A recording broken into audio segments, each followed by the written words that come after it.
el ecosistema de alta tecnología de Jalisco, básicamente de Guadalajara. Digo, todos saben dónde está Jalisco, saben más o menos el tamaño de población, 7.3 millones de habitantes, el 6.7% del PIB nacional. Pero voy a hacer énfasis, y más que nada, digo, son muchas láminas, pero voy a hacer énfasis en los mensajes. Esto que van ustedes a ver, o sea, es un proceso que empezó en el año 2000 y lo vimos desde un principio, fue conceptualizado como un desarrollo socioeconómico basado en la ciencia, la tecnología y la innovación. Esto se ve en el contexto de toda la economía jalisciense y fundamentalmente hablamos aquí de las cadenas tradicionales, por ejemplo, una de ellas es el tequila, muy poca gente lo sabe, pero es una industria de 1.600 millones de dólares. Las cadenas, digamos, de tecnología intermedia, como la automotriz, somos un estado autopartero. Y bueno, la parte de alta tecnología, que es la que ocupa esta plática, donde no solamente está el sector de TICs, como lo llaman ustedes, sino que está el sector también de MedTech, Biotech Pharma, esa tecnología médica, biotecnología farmacéutica, el aeroespacial y las tecnologías verdes, y finalmente el de servicios a la industria. Entonces, una visión global que no solamente está enfocado al sector de TICs. Ahora, aquí viene la parte interesante, voy rápido aquí, en términos de la construcción de la estrategia de ciencia y tecnología del Estado, a partir del año 2000, y cómo usamos, y es el único caso que yo conozco, y no es por arrogancia, sino que es el único caso realmente, incluso documentado en México, de una visión del desarrollo socioeconómico desde la ciencia, la tecnología y la innovación. En el año 2000 arrancamos con la primera ley estatal de ciencia y tecnología, pues la de Jalisco, o sea, 2 semanas antes que Tabasco, porque fue la primera. Se crea el COECITJAL, la ley crea el COECITJAL, no es un decreto del gobernador, la crea la ley, y empezamos a trabajar en el Programa Estatal de Ciencia y Tecnología. En el 2001 concluimos un esfuerzo de más de 30.000 horas hombre, que es un diagnóstico de la ciencia, la tecnología y la innovación en el Estado, que nos indicó que ahí precisamente nos teníamos que enfocar fuertemente a lo que era tecnologías de información. En 2002 iniciamos con nuestro ProSoft, de hecho nosotros nos adelantamos al ProSoft, incluso al fondo ProSoft 2 años, por eso tenemos el liderazgo tan claro, y el modelo de desarrollo fue básicamente enfocado a unas cuantas estrategias y unas cuantas objetivos, al contrario del PCITI, que es una colección de muy buenos deseos y paradójicamente de pocas realidades, ¿no? En 2004 arranca el fondo ProSoft. Nosotros fuimos ahí el principal cabildero y de hecho durante 5 años yo tuve que cabildear el fondo ProSoft desde cero. Y uno de mis principales adversarios fue Ernesto Cortero, siendo subsecretario de egresos. Tuve un encontronazo formidable con él, que ya es leyenda, pero finalmente logramos contra viento y marea. O sea, yo es algo que sí reconozco, Brasil sí tiene una política de desarrollo industrial, la única política de desarrollo industrial que tiene en México es el ProSoft, y a gritos y sombrerazos y a pesar de la Secretaría de Hacienda. Luego, 2004 empezamos ya con el fondo ProSoft y la apuesta fue al capital humano. En 2005, sin descuidar el capital humano, le apostamos al capacity building, fundamentalmente certificación en las empresas y un proceso de cambio de cultura, que era lo que le decía yo hace rato a Gabriel, o sea, tuvimos que cambiarle la cultura, el chip a los empresarios.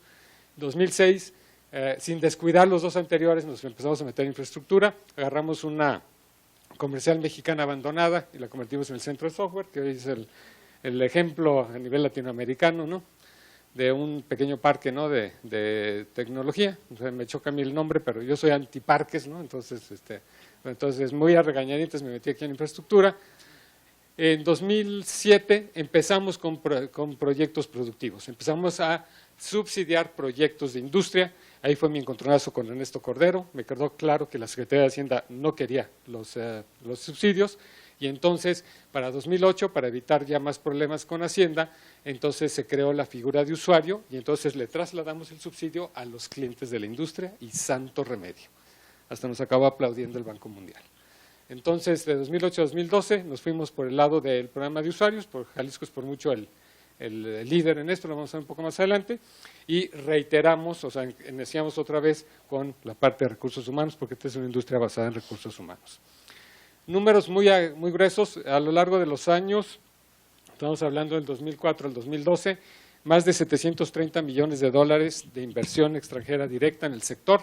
La inversión más alta en la historia de Latinoamérica la está terminando de realizar Intel en Guadalajara, casi 300 millones de dólares en su nuevo campus, que finalmente ya se están desarrollando ahí las tecnologías que van a estar en el mercado dentro de 5 o 7 años.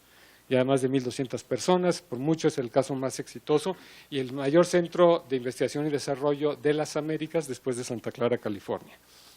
Empleos, esto está documentado con altas en el Seguro Social, 21.333 empleos en 9 años, con un promedio mensual, lo dijo Sergio hace rato, el promedio mensual de toda la industria en Jalisco son $2.040 mensuales, ¿no? De eso sube y baja el dólar, pero más o menos se ha mantenido. Una facturación en el 2011, 1.5 billones de dólares, el cálculo del 2013 es alrededor de 1.7, equivale la facturación a alrededor del 1.7, 1.8% del PIB de Jalisco, eso es la mitad del PIB de la industria de la construcción en Jalisco. Digo, hay nada más patético en este país que ver a la gente enamorada de la industria de la construcción que no agrega valor, y sin embargo esta nadie la pela, ¿verdad? 33% de crecimiento en los niveles socioeconómicos más altos en el AVE en 2 años, eso es Jalisco. 592 nuevos proyectos, más de 70 empresas certificadas. Tenemos más empresas certificadas en Guadalajara que en toda Argentina, con todo respeto. Me tiene que salir la Argentina a mí también. Y pues el epítome por parte de algunas gentes de la CEPAL del milagro económico mexicano en Guadalajara. Es más o menos para que vean, hay más de 600 logos ahí, esto es nuestro ecosistema. Y aquí, pues yo sí le reconozco la autoría de la triple hélice a Sábato, entonces el modelo de Sábato, está la academia, está representada por Bernardino Elsin Bestava, aquí un servidor cuando yo estaba en el gobierno del Estado, y Octavio Parga cuando era presidente Canietti. Ahí se ve la triple hélice que sí funciona. Ahora están hablando de 4, ¿no? Es una jalada, pero bueno. Entonces, la estrategia viene desde la ciencia, la tecnología y la innovación. Esto que ven ustedes aquí es el presupuesto del COECITJAL, que yo me honré en dirigir durante 12 años y medio. O sea, van a ver que obviamente tuvimos un pico en el 2010, 2012 se nos cayó por culpa de los Juegos Panamericanos y que nos dejó plantados el presidente Calderón, pero con el apoyo. Entonces fue un desastre para Jalisco, pero o sea, los Juegos fueron muy buenos, ¿no? Entonces, lo interesante es que desde la ciencia y la tecnología, y esto es inédito en este país, y a mí se me hace increíble que sea inédito, sobre todo por la cantidad de años que llevamos, el COECITJAL en este periodo de tiempo al 2012 movilizó 1.607 millones de pesos del gobierno estatal. Le bajamos, como decimos nosotros, al gobierno federal 2.992, casi 3.000 millones de pesos, el doble, casi el doble. Pero el sector privado en fondos concurrentes puso casi 10.000, 9.955. O sea, un total de 14.555 millones de pesos, o sea, $1 billón, más de $1 billón, y se generaron, desde la ciencia, la tecnología y la innovación, que en este país es impensable, se generaron 28.603 empleos, con alta en el Seguro Social, se protegieron 41.674 y con un total de 4.768 proyectos. Los datos están auditados, fuimos el organismo más auditado de la historia del país. Esto se ve aquí la curva. El rojo es el gobierno federal. Si se fijan, el inicio de la administración pasada de Calderón fue un fracaso terrible y empezó a crecer. Realmente los 2 primeros años podemos decir que se perdieron. Ya después, el tercero en adelante fue bastante significativo. El gobierno del Estado fue muy consistente, pero aquí el verdadero actor de todo esto es la industria privada. O sea, ahí viene la composición de la movilización de recursos en el 2011. De los 3.091 millones de pesos, el sector privado representa el 72% del total. Ese es el sueño guajiro de CONACYT, ¿no? Entonces, ¿pero por qué les quiero hacer énfasis? Nada más voy a ir por mensajes, porque aquí está toda la información, pero como ustedes son académicos, siempre están criticando las metodologías, donde están también las metodologías. Yo también fui académico, entre gitanos no leemos las cartas, pero ya me considero que ya evolucioné hacia otro tipo de bicho que todavía no sé cuál soy. Entonces, sí, es el único estado que durante todos estos años midió la innovación. La mayor parte del mercado de la industria es local, porque cada vez es más creciente la participación nacional. ¿Por qué vende la industria en Jalisco? Sorprendentemente, cada vez es mayor la cuestión de diseño. Esto se ve en el desarrollo de los productos, lo voy a resaltar un poco más adelante. Nuestras estrellas son las empresas medianas, o sea, yo defiendo a capa y espada a las empresas medianas, que son mucho más innovadoras que las grandes. Y se ve muy claramente aquí la evolución en general, o sea, obviamente puede haber algunos errores aquí en términos metodológicos, pero aplicamos la misma metodología del manual de Oslo, de la OCDE, digamos, del 2005. Entonces, se ve muy claramente una tendencia creciente en términos de lo que es la innovación, y lo interesante es cómo ha crecido, digamos, el desarrollo de nuevos productos. O sea, es algo que se ha manifestado, digamos, a lo largo de los años como una tendencia. Obviamente seguimos siendo un estado procesero, como el resto del país, que es procesero, y han crecido de manera significativa lo que es la innovación basada en organización y la innovación en el mercado. La mayor parte ya de nuestras empresas, la mitad innova, que es más o menos el promedio de la Unión Europea, medido como Dios manda y no como lo hace INEGI con las patas. El porcentaje de ventas anuales anda alrededor del 6%, o sea que es bastante significativo. Estamos considerando aquí lo que llamaría Gabriel la parte informal también. Las motivaciones internas no me voy a detener aquí. Lo que más impulsa la innovación sigue siendo producción, seguido después de sistemas y mercadotecnia. Mercadotecnia está creciendo, por fin está madurando en este país. Y vean el papel tan pobre que juegan los centros de investigación en la promoción de innovación. O sea, son los peores actores de todos, son los centros de investigación. Las universidades han mejorado mucho. Las empresas, es muy parecido a lo que estaba mostrando en el caso de Argentina, de las que han recibido apoyos y bueno, los inhibidores, y el impacto de la innovación en calidad, en diseño, en servicio, lo menos relevante es el precio. Entonces, y estos son datos, digamos, utilizando el manual de Oslo, el año 2012, que fue el último año que se midió, fueron 723 millones de dólares de inversión en innovación en la micro, pequeña, mediana y gran industria de Jalisco, ¿no? O sea, eso, digo, porque hay una profunda ignorancia en este país, primero de lo que es innovación y luego de dónde se hace y cómo se hace. El sector de TI no me voy a meter aquí. Jalisco, ¿qué representa? El 23% en valor del software mexicano. ¿Por qué? Porque somos los amos y señores del software embebido con el 86% del total nacional. Y ahí está el valor agregado grueso. 90,000 egresados, de los cuales 6,500 en Jalisco. Y bueno, tenemos 72, 73 empresas certificadas en Jalisco. Esto, 72, 73 más o menos, o sea, del último cuento. Entonces, esto ya lo comentó Sergio. Pero esta es la cosa que les quiero yo señalar. INEGI, son datos del censo del 2009. ¿Qué es lo que realmente, para qué somos buenos en Jalisco, en México? O sea, lo nuestro es la manufactura y la minería. Todo mundo habla, y sobre todo los economistas, del sector terciario. Son toda esta bola de enanos. O sea, eso y la carabina de Ambrosio, claro, lo suman a todos y ya hacen algo, ¿no? Pero es patético. O sea, eso es lo que queremos para México, es lo que queremos para Latinoamérica. Ese es Jalisco, no es nada diferente. ¿Por qué es importante el sector servicios? Por el empleo y por también el sector comercio. Ahora, ese es Jalisco. Somos una potencia manufacturera, es obvio. 2009, en plena crisis, porque además los datos de 2009 reflejan la crisis mundial. Pues en plena crisis, ¿qué fue lo que creció? Creció, obviamente, manufactura, pero vean este sector, el sector 51. El sector 51 es el que, entre otras cosas, agrupa al sector de tecnologías de información. ¿Por qué soy tan crítico de INEGI? Esta es la composición del sector 51. Para INEGI, la mitad de la composición del sector son telecomunicaciones, y aquí pues, somos rehenes de Carlos Slim. Y la otra mitad, vean lo que es, nada más lo que está en amarillo, es lo que es TI, tecnologías de información. Esto representa el 1.7% del total de este sector. Eso y nada es lo mismo. Y nadie se atreve a criticar a INEGI más que yo. O sea, ahí sí los voy a acusar yo de cobardes, ¿verdad? Porque todos tenemos que levantar la voz, irnos en contra de INEGI y hacer que INEGI haga las cosas bien, porque se pueden hacer bien. Es patético que nos están comparando con Brasil con estos datos, digo, por favor, ¿no? Digo, Brasil sabe hacer las cosas mucho mejor que nosotros y incluso hasta su matriz de consumo producto es mejor que la de nosotros. Pero más allá, y como me encanta hacer repelar a los economistas, esta es la economía de Jalisco, un análisis del cambio, del shift share analysis.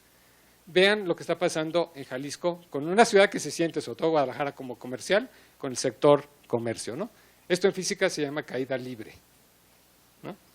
¿Qué es lo que crece en Jalisco? Pues paradójicamente crece, por ejemplo, la manufactura y crece el sector de tecnologías de información y crece el sector, esta es la manufactura, todo el país, la mitad del país se está desindustrializando, nadie hace nada, pero vean el comercio al por mayor, o sea, necesitamos una ley urgente y eso hasta el por menos está peor. Necesitamos una ley anti-Walmart y una ley anti-Oxxo. Nadie se preocupa por eso, tampoco. Ahí está, información. Esta es información de medios masivos. A pesar del gobierno federal, a pesar de Telmex, a pesar de los pesares, hay solo dos grandes perdedores de los 31 estados más el Distrito Federal. Uno es el Distrito Federal, en su infinita arrogancia, ¿verdad? Que creen que saben y no saben nada. O sea, no saben nada de desarrollo económico. y el otro es Michoacán de Ocampo, por una decisión que tomó el grupo de Cinépolis. Todos los demás estados hemos crecido. Es casi inercial. Vean lo que es el de sectores educativos, ¿eh? Esta les va a pegar a ustedes. Sea patético, ¿eh? Ese es el sector educativo. Son datos de INEGI. Y el otro gran ganador es salud y asistencia social. O sea, aquí hay un potencial gigantesco que 2/3 partes de México lo podemos aprovechar. Me encanta también usar el coeficiente de Gini para lo que me conviene. Este es el valor agregado censal bruto por sector económico. Vean, el mayor spread de todos lo tiene el sector TI, el de TICS, perdón, y además es el más democrático de todos porque es el que está menos centralizado, menos concentrado en este país. ¿Qué hizo Jalisco diferente? Nosotros en el año 2009 adoptamos el modelo europeo de la sociedad de la información. Yo hice un anuncio que nadie peló, en el que repudiábamos el consenso de Washington en el año 2000. O sea ni CEPAL se dio cuenta, ni el BID, ni el Banco Mundial, ni la Secretaría de Hacienda. Pues un Estado repudia el consenso de Washington en ciencia y tecnología, no pasa nada. Pero entonces adoptamos el modelo europeo, ¿por qué? Por incluyente, así como detalle curioso, ¿no? Por incluyente. Tuvimos una visión de Estado, no de gobierno, que se mantuvo durante 3 administraciones estatales, la última, el año final de Alberto Cárdenas y las 2 siguientes administraciones panistas. En marzo de este año inició una administración estatal nueva, ¿verdad?, donde se rompió con esta continuidad y como consecuencia de eso Jalisco no participó en el PROSOFT en el 2013. Se apoyó en el sector de ciencia y tecnología, en vez de apoyar al sector, se apoyó en el sector, es toda la diferencia del mundo. Tuvimos 2 mantras fundamentales, la inclusión para una sociedad, incorporando sobre todo a las pymes son parte de la sociedad, así como detalle curioso, y el sector de TICS. Y el segundo mantra es el valor agregado, nuestro principio básico, las políticas públicas. Nadie cree más en el poder de las políticas públicas en este país que un servidor, porque lo he visto, lo he vivido. ¿Por qué somos el único ecosistema de TICS en México? Porque participan las grandes empresas, yo empecé a llamar las empresas ancla hace muchos años, como IBM, como HP, Oracle, Dell, Continental, se sientan en la misma mesa, que eso está prohibido en Estados Unidos, comparten información, visión estratégica, preocupaciones, retos y agendas, una sola voz, Cañetti, la Cámara, en Occidente, ¿verdad? Ellos decían exactamente lo mismo que decía yo, o que decían las universidades. Nos concentramos en 6 nichos que fueron muy exitosos todos ellos, microelectrónica, sobre todo software embebido, multimedia, manufactura electrónica avanzada. Énfasis en los usuarios de las TICs por parte de PROSOFT, el papel, digamos, de promotor de Cañetti y que el gobierno era simplemente un facilitador, pero ejercía con mano férrea la rectoría del Estado. Eso es algo que tampoco oigo que se hable ya fundamentalmente aquí. ¿Por qué hay innovación por medio de las TICs? Y esto le va a pesar a todos los académicos, pero me vale. En todo el país hay millones de pymes. Una pyme, al momento de adoptar una tecnología de información, automáticamente innova. ¿Por qué? Manual de Oslo, 3ª edición, 2005. Innova si por medio de las TICs desarrolla un nuevo producto. Innova si por medio de las TICs desarrolla un nuevo proceso o introduce un cambio significativo en un proceso existente. Innova si por medio de las TICs introduce cambios organizacionales a su interior o al exterior donde está su mercado, o innova si por medio de las TICs introduce cambios en su forma de comercializar.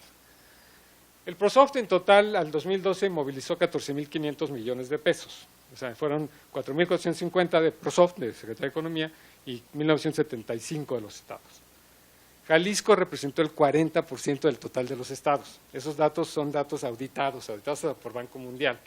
O sea, movimos en total 4.111 millones de pesos, 592 proyectos, es puro Jalisco, pero lo interesante, o sea, es la cuestión, digamos, de la generación de empleo, si alcanzan a ver ahí, son 16.204 y los empleos mejorados y 21.333 los empleos generados. 1 de cada 3 empleos generados por el PROSOFT se generó en Jalisco.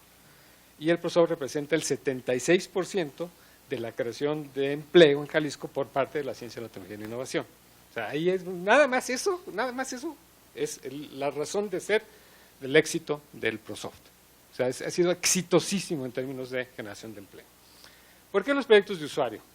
Porque estamos trasladando el subsidio al cliente de la industria. Entonces el subsidio es indirecto para la industria.